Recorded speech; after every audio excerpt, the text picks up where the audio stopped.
You ever look into someone's eyes and feel like there's more to what they're saying?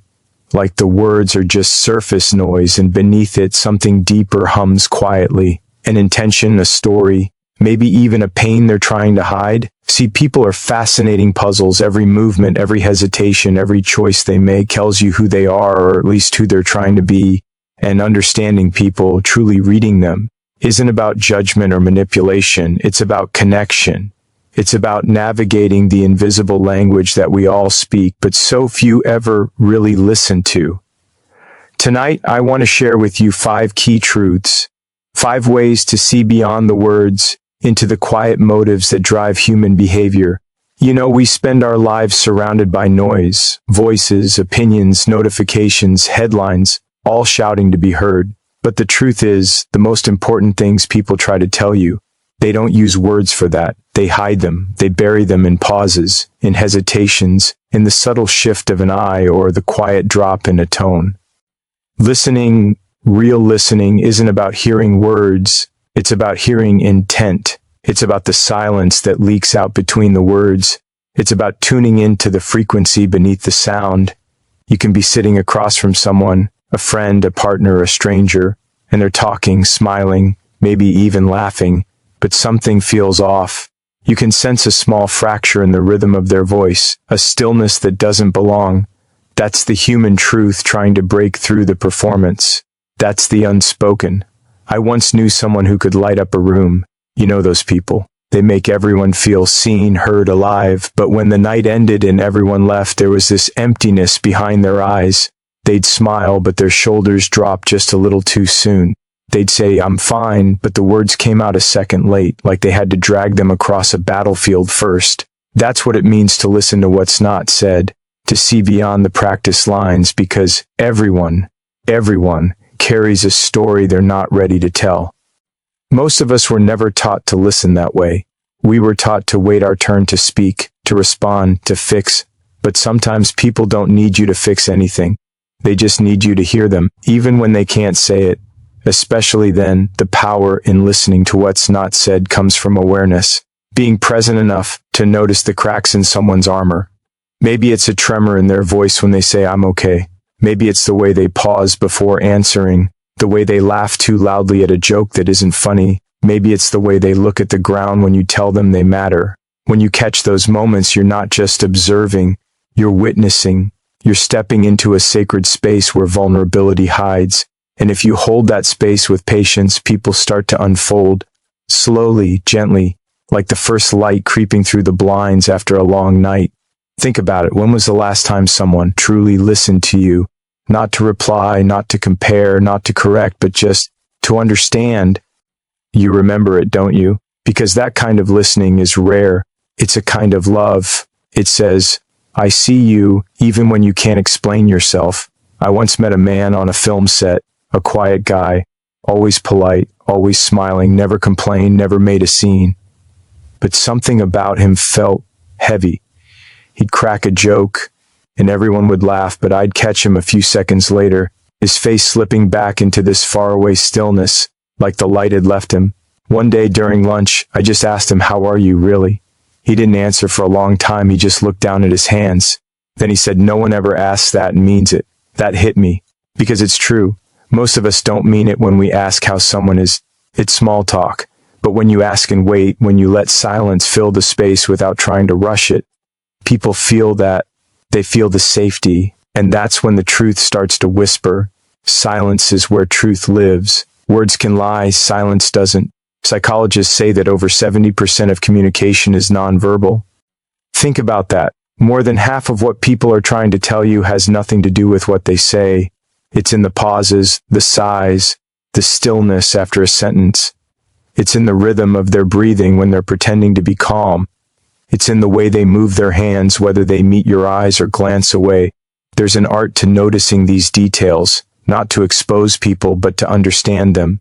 Because when you can read what's beneath the surface, you become someone people trust, not because you have the answers, but because you make them feel seen. When you listen deeply, you start to realize that people rarely mean exactly what they say. The friend who says, "I don't care anymore," probably cares more than anyone. The person who says, "I don't need help," might be praying that someone won't give up asking. The one who jokes all the time might be fighting to drown out the sound of their own thoughts. To listen to what's not said, you need stillness. You can't rush it. You have to let people arrive at their own truth. It's like watching a wild animal come out of hiding. If you move too fast, you scare it away. But if you wait quietly, patiently, it'll come to you. This isn't just about empathy. It's about survival.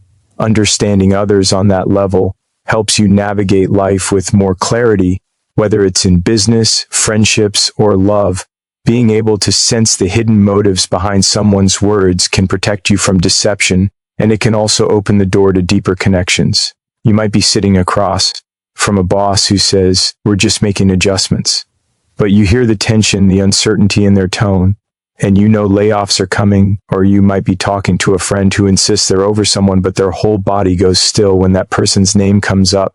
Words tell you what people want you to believe. Silence tells you what they feel. And here's something I've learned. Sometimes the silence isn't hiding pain. Sometimes it's holding gratitude or awe or love so deep that words would only cheapen it. So when someone goes quiet, don't rush to fill the space. Maybe that silence is their way of saying something too big for sound. The older I get, the more I realize that the people who listen, really listen, are the rarest kind. They don't interrupt. They don't dominate the space. They don't pretend to know.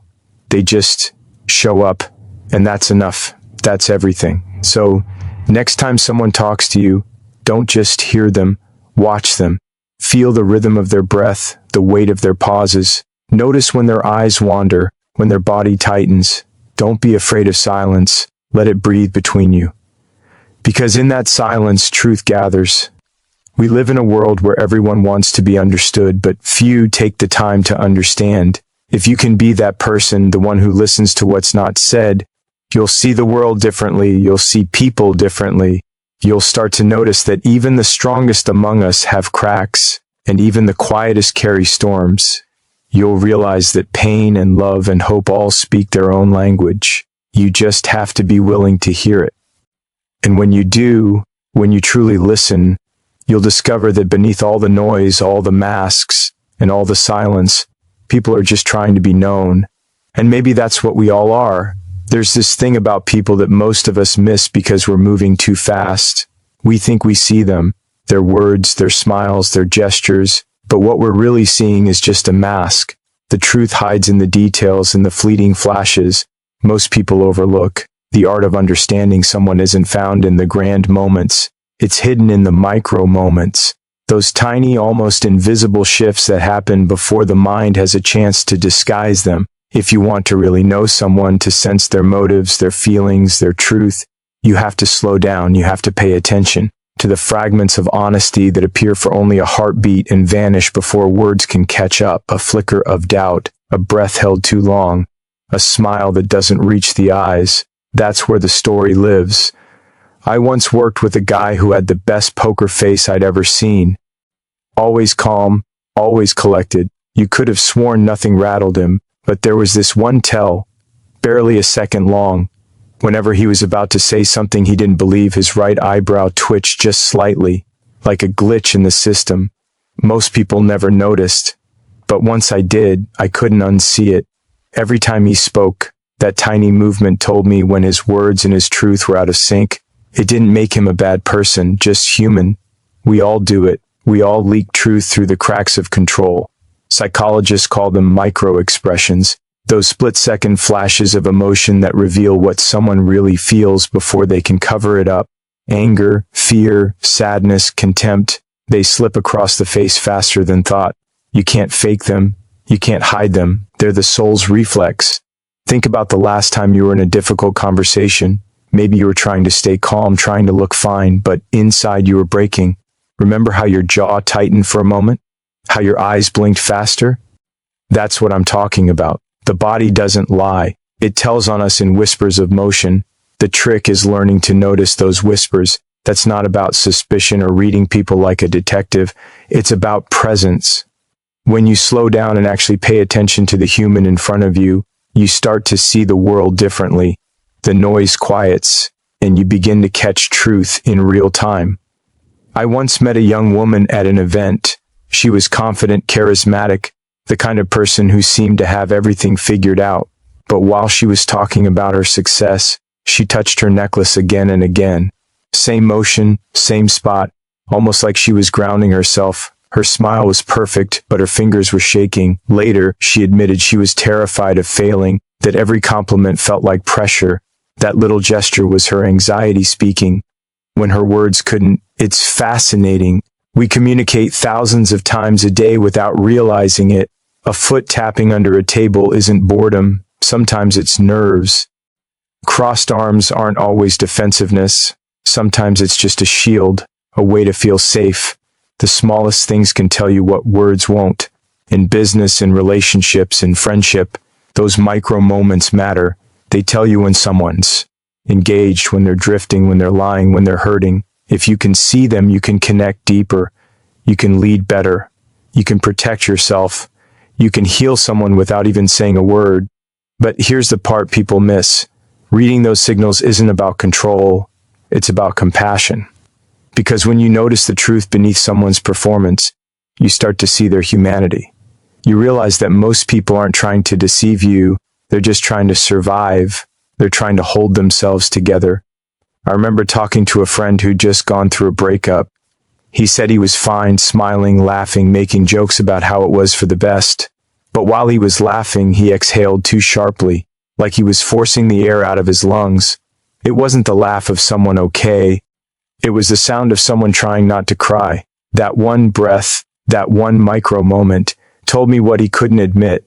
I didn't call him out. I just sat with him. Sometimes that's all people need, to know you can see their pain without making them speak it. That's the thing about the micro moments. They're not just clues, they're bridges. They connect us in ways words can't. They remind us that beneath the conversations and the masks, we're all just human beings trying to be understood. Science backs this up. Paul Ekman, a pioneer in the study of facial expressions, spent decades analyzing how emotions reveal themselves in fractions of a second. His research showed that micro-expressions are universal. Every culture, every language, every face does it, which means beneath all our differences, we share the same emotional blueprint. We all feel joy, fear, anger, shame, love. The face gives us away because it was never built to lie. So when you watch those micro moments, you're not just decoding others, you're learning about yourself. You start noticing your own tells, your own reflexes, how your hands clench when you're scared, how your voice drops when you doubt yourself, how your smile falters when you're trying to hide disappointment. And once you start seeing it, you can't pretend anymore. You start living more honestly because you recognize what authenticity feels like. The truth is, people reveal themselves constantly.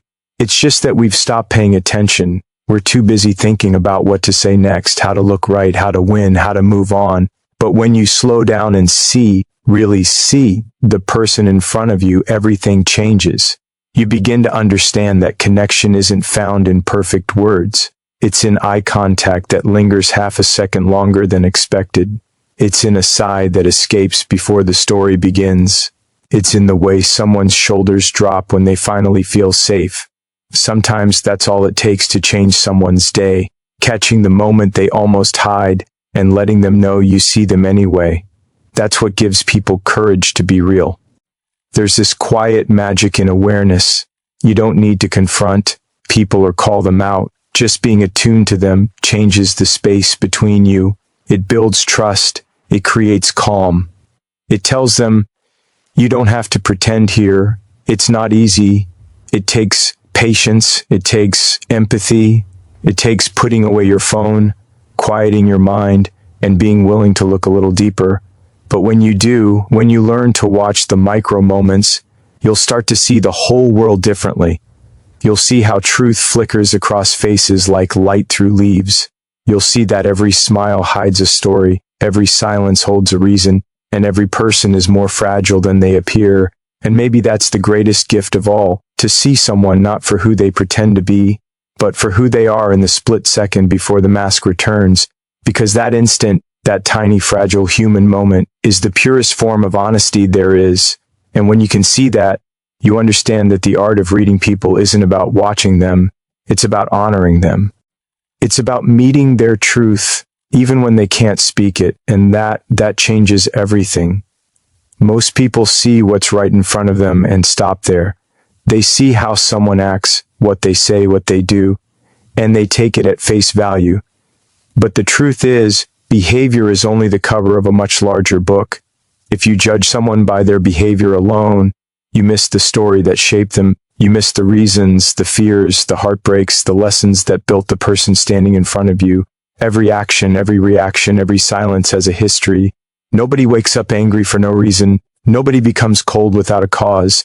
Nobody learns to hide their emotions unless life has taught them. It's safer that way. There's always a why behind the what. When you start to look at people through that lens, everything changes. Judgment turns into curiosity. Frustration becomes understanding. You begin to see that behind every sharp word is a wound. Behind every wall is a story. I once worked with someone who had a reputation for being impossible to deal with. Short temper, sharp tongue, always on edge. People avoided him because it was easier that way. But I couldn't shake this feeling that there was more to him than his anger. So one day, during a late night on set, I just asked him how he was doing. Really doing? He hesitated, then said, "I'm fine." But his voice cracked on that last word. I didn't push. I just sat there.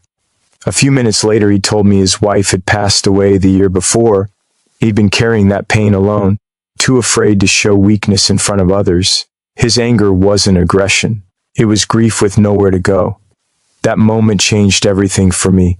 Because once you understand someone's story, you stop taking their behavior personally. You realize that most people aren't trying to hurt you. They're trying to protect themselves. They're fighting invisible battles, doing the best they can with what they've survived.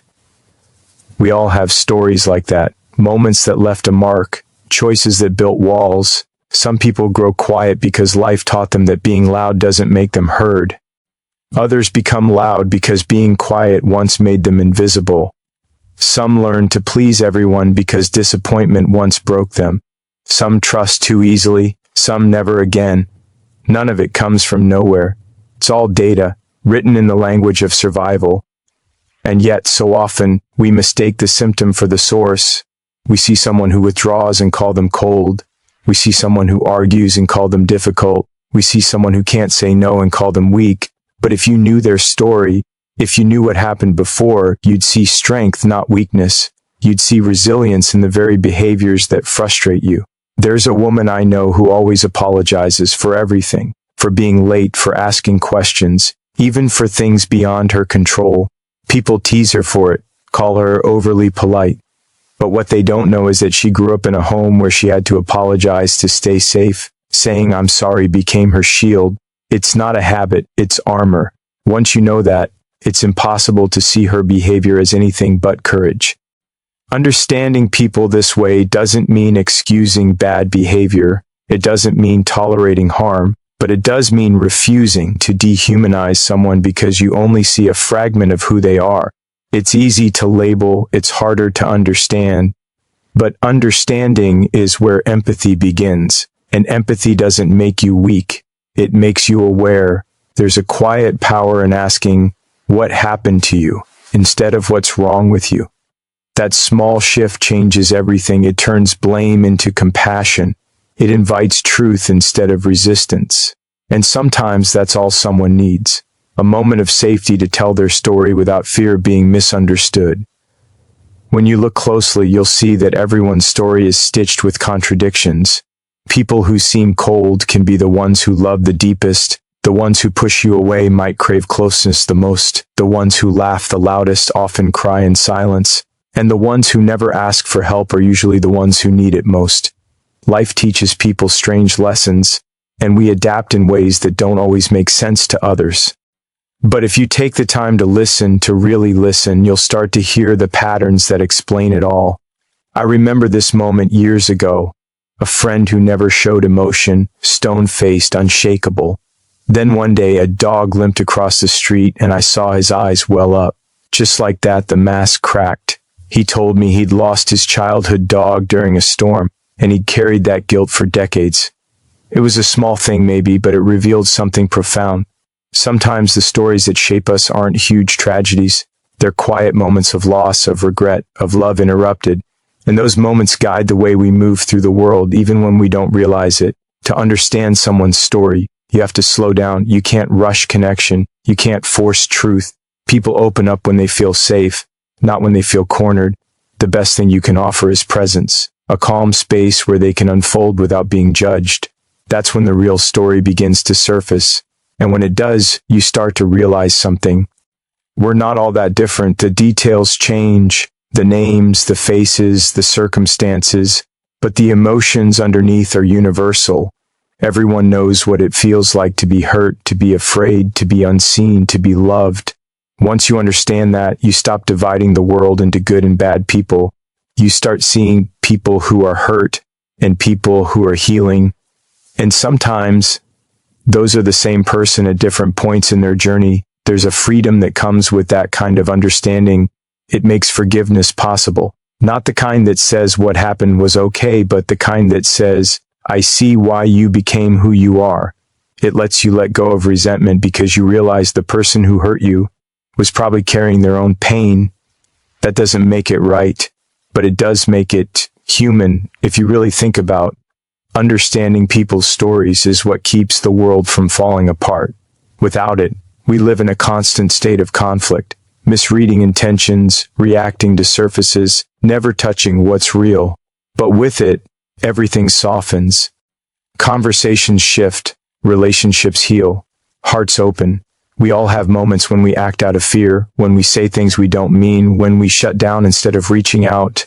We're all shaped by the things we don't talk about, and sometimes the kindest thing you can do is look past the behavior and see the story trying to be told through it. Because when you understand someone's story, you give them permission to be more than their mistakes. You remind them that they're not defined by their reactions, their flaws, or their past. You remind them that they're still becoming, and maybe in learning to understand others that way, you learn to understand yourself too, that your own behavior, your own walls, your own silence, all come from somewhere, that you're not broken, you're built, you're a story still being written.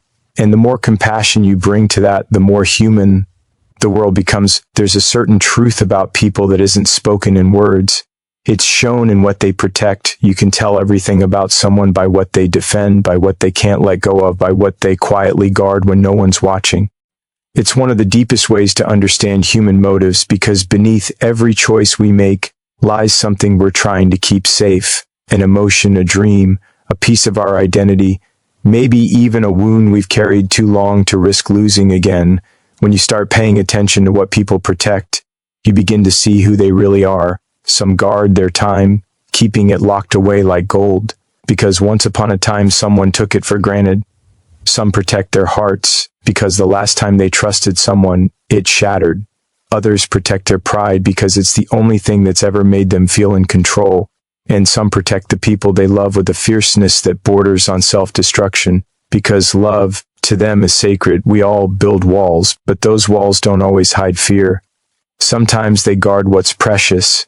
It's easy to mistake protection for selfishness, but more often, it's love disguised as defense. You can learn more about someone by watching what they defend than by listening to what they say. Words are performances.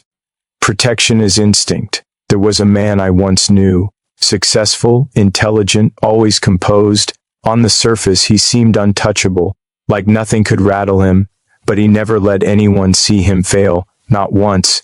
Every mistake he buried, every vulnerability he disguised. It wasn't arrogance, it was fear. As a kid, his father had told him that failure made him weak, that love was something you earned by winning. So he learned to protect his image, his reputation, like it was his life's currency. And maybe, in a way, it was because that armor became who he was. When you understand what someone's protecting, you understand their motive, not just what they want, but why they want it. And once you see that, you start to read life differently. You stop taking things so personally. You begin to see that everyone's trying to survive in their own way. A friend once told me that people aren't afraid of losing others, they're afraid of losing themselves. It stuck with me because when you look closely, the things people defend most fiercely are the things that define them, their dignity, their identity, their love, their purpose. You can see it in the smallest actions. The artist who refuses to compromise her vision isn't being stubborn. She's protecting the peace of her soul. that creates. The parent who works 3 jobs isn't obsessed with control. They're protecting the future of someone they love. The quiet person who walks away from conflict isn't weak. They're protecting their peace because they know how loud chaos once felt. If you pay attention, you'll notice that every act of protection carries a history. Sometimes it's beautiful, sometimes it's painful, but it's always revealing. I met someone once who never let anyone borrow his things, not even something small like a pen. People thought he was selfish. Later I found out that as a child he'd grown up in poverty. Everything he owned was secondhand, everything fragile. He learned early that if you gave something away, you might never get it back. So his protectiveness wasn't greed, it was memory. A scar turned into instinct. We all have stories like that. They're written into the way we hold our coffee cups, the way we answer questions, the way we flinch when someone raises their voice. We're always protecting something, and most of the time we don't even realize it. What's interesting is that what we protect the most often exposes what we value the most. You can't protect what doesn't matter. If someone guards their time, they value peace. If someone guards their relationships, they value love. If someone guards their privacy, they value safety. And if someone guards their freedom, they've probably known what it's like to lose it. You learn to respect people more deeply when you understand this. It changes how you react to them. Instead of seeing someone's boundaries as rejection, you begin to see them as sacred space, a map of what matters most to them. That's where empathy lives, because the moment you realize that people protect what they love, you stop judging them for their walls and start admiring them for what they're willing to stand for. There was this woman I worked with years ago, always direct, always in control. People said she was too cold, too distant, but one night after a long day, she told me her story. She'd been through years of chaos, addiction in the family, betrayal, loss. Every time she trusted someone, her world fell apart, so she built control like a fortress. It wasn't coldness, it was courage, because the only way she knew to keep her life from collapsing again was to protect her structure, her order, her peace. Once I knew that, I saw her differently. I saw strength instead of frost. It made me realize that maybe protecting something doesn't make you closed off. Maybe it just means you've learned what's worth keeping. Life teaches you that the older you get, the more you lose, the more you realize what matters. You learn to stop giving your energy to every opinion, every argument, every shallow connection. You start protecting your time, your values, your energy. Not because you were selfish, but because you finally learned the cost of not doing it. I think that's part of growing up. Learning not just what you love, but what you're willing to fight for, what you'd give up everything else to preserve. That's where your truth lives. It's in the things you won't compromise, the things you defend even when no one understands why. Those are the moments that define you, but there's another side to it too. Sometimes what we protect becomes a cage. Sometimes we hold on so tightly that we stop growing. You see it in people who protect their pride even when it costs them love, who protect their pain because they're afraid to heal, who protect their control because surrender feels like death. We all have those moments, when the walls that once kept us safe start keeping us alone. That's the hard part. Knowing when to keep protecting something and when to finally let it breathe. It's not easy because the very thing that once saved you can also hold you back. But if you can recognize that in yourself, you can start to see it in others too.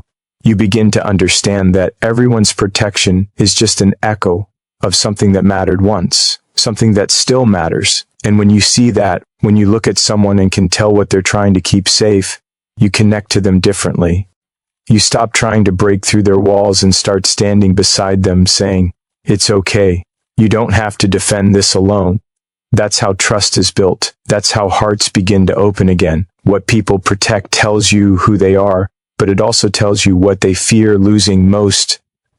To understand that is to see someone at their most human, because beneath every guarded heart is something fragile and beautiful, something worth protecting, something worth understanding, something worth loving anyway.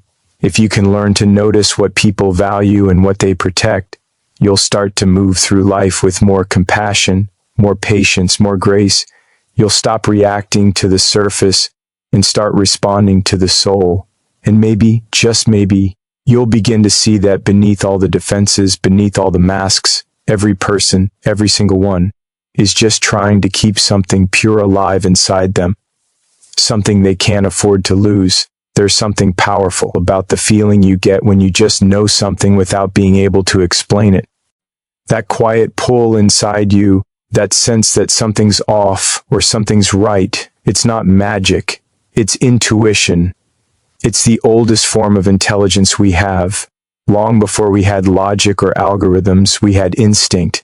And in a world that keeps telling us to trust facts, data, and reason, we've started to forget the wisdom that lives in silence, the data you can't name. Intuition isn't guessing, it's recognition. It's your subconscious picking up on details your conscious mind hasn't processed yet.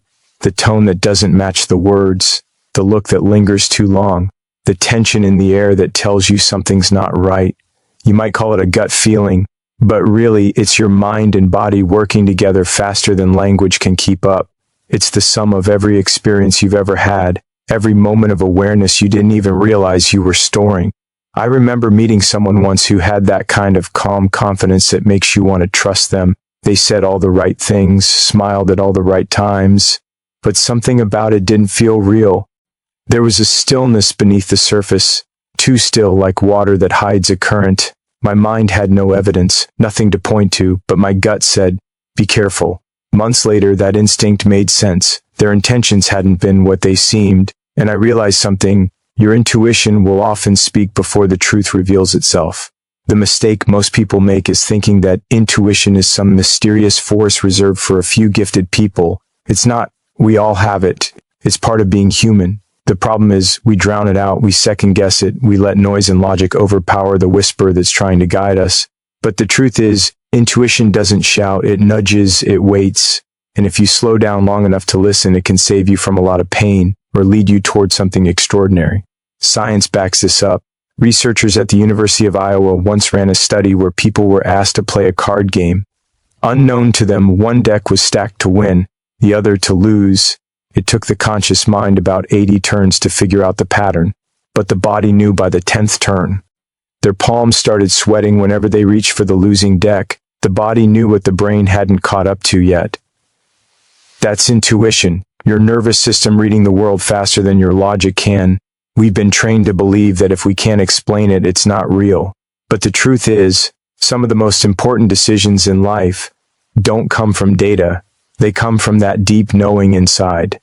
The one that tells you to walk away from a deal that looks perfect on paper, or to take a chance on someone when everyone else says no. It's not always rational, but it's rarely wrong. Of course, intuition isn't about paranoia or impulsiveness. It's not about letting fear make your choices. Real intuition feels different from fear. It's calmer. Fear screams, intuition whispers, fear constricts, intuition expands. When you listen to it, you don't feel panic, you feel clarity, a quiet certainty. That's how you know the difference. Learning to trust your intuition is like learning to trust yourself. It's choosing to believe that the signals you feel, the unease, the excitement, the stillness, mean something. That your inner compass, refined by everything you've lived through, is trying to guide you toward what's true for you. And when you honor that, life starts to align in ways that logic can't predict. Sometimes your intuition will tell you to stay when your mind says run. Sometimes it will tell you to let go when your heart still wants to hold on. It doesn't always make sense in the moment, but later, when the truth unfolds, you'll see it. That subtle instinct was right all along. In the end, intuition is a kind of quiet wisdom, the part of you that sees without seeing, that knows without knowing how. It's the voice that's been with you since the beginning, waiting for you to remember it exists. And when you finally learn to listen, really listen, you'll realize it's not just guiding you through life, it's leading you back to yourself. In a world obsessed with speed and surfaces, reading people's hidden motives is an act of presence. It's not about control, it's about clarity, it's about seeing the human beneath the performance. Every person you meet is a novel written in invisible ink. If you slow down, if you listen, if you care enough to see past the cover, you'll find truth and maybe a piece of yourself reflected back. Because in understanding others, we learn how to be more honest with ourselves. And That's the real art.